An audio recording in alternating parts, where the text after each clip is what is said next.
Bonjour, c'est Jean Descartes.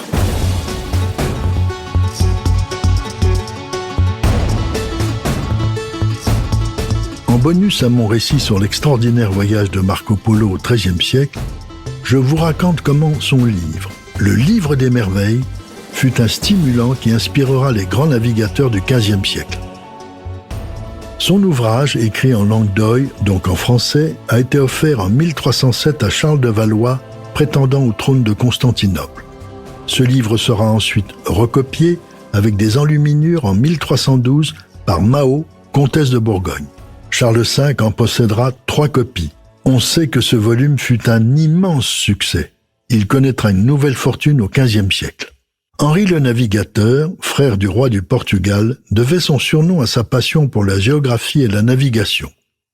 Il fonde à Sagres, au sud-est du Cap Saint-Vincent, un arsenal, un observatoire et une école cartographique et nautique avec une immense rose des vents.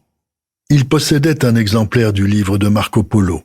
On peut penser que c'est un peu grâce à ses aventures vécues que le navigateur portugais Vasco de Gama partit de Sagres en contournant l'Afrique à la conquête de l'Inde. Christophe Colomb, lui aussi, avait ce livre attentivement lu et annoté. Cet exemplaire existe toujours. On peut donc penser que Marco Polo a aussi contribué à faire partir les 3 caravelles du roi d'Espagne vers l'Occident pour atteindre le Cathay, c'est-à-dire la Chine de Marco Polo. Si Colomb part vers l'Occident, c'est parce qu'il sait, à son époque, que la Terre est un globe, mais on ignorait alors l'existence du continent américain. Il va le découvrir en 1492. Marco Polo, lui, croyait que la Terre était plate. Pour aller en Chine, il n'y avait donc qu'une possibilité, partir vers l'Est.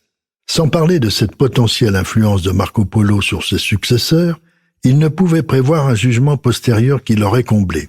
En effet, Humboldt, ce savant allemand de la fin du XVIIIe et du début du XIXe siècle, qui s'intéressait aux courants océanographiques et à leurs effets sur le climat, avait dit de Marco Polo qu'il était le plus grand voyageur de tous les temps et de tous les pays.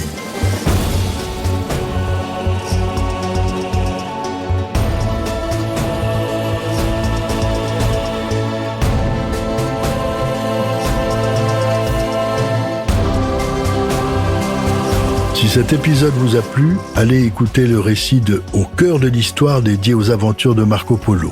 Il vous plaira, j'en suis certain. Et surtout, n'hésitez pas à en parler autour de vous et à me laisser vos commentaires sur le groupe Facebook de l'émission. Je vous dis à bientôt pour un nouvel épisode de Au cœur de l'histoire. Au cœur de l'histoire est une production Europe 1 Studio. Ce podcast est écrit et présenté par Jean Descartes. Il a été réalisé par Guillaume Vassaux et Laurent Sirgui. Pour ne rater aucun épisode, abonnez-vous sur Apple Podcasts ou vos plateformes habituelles d'écoute.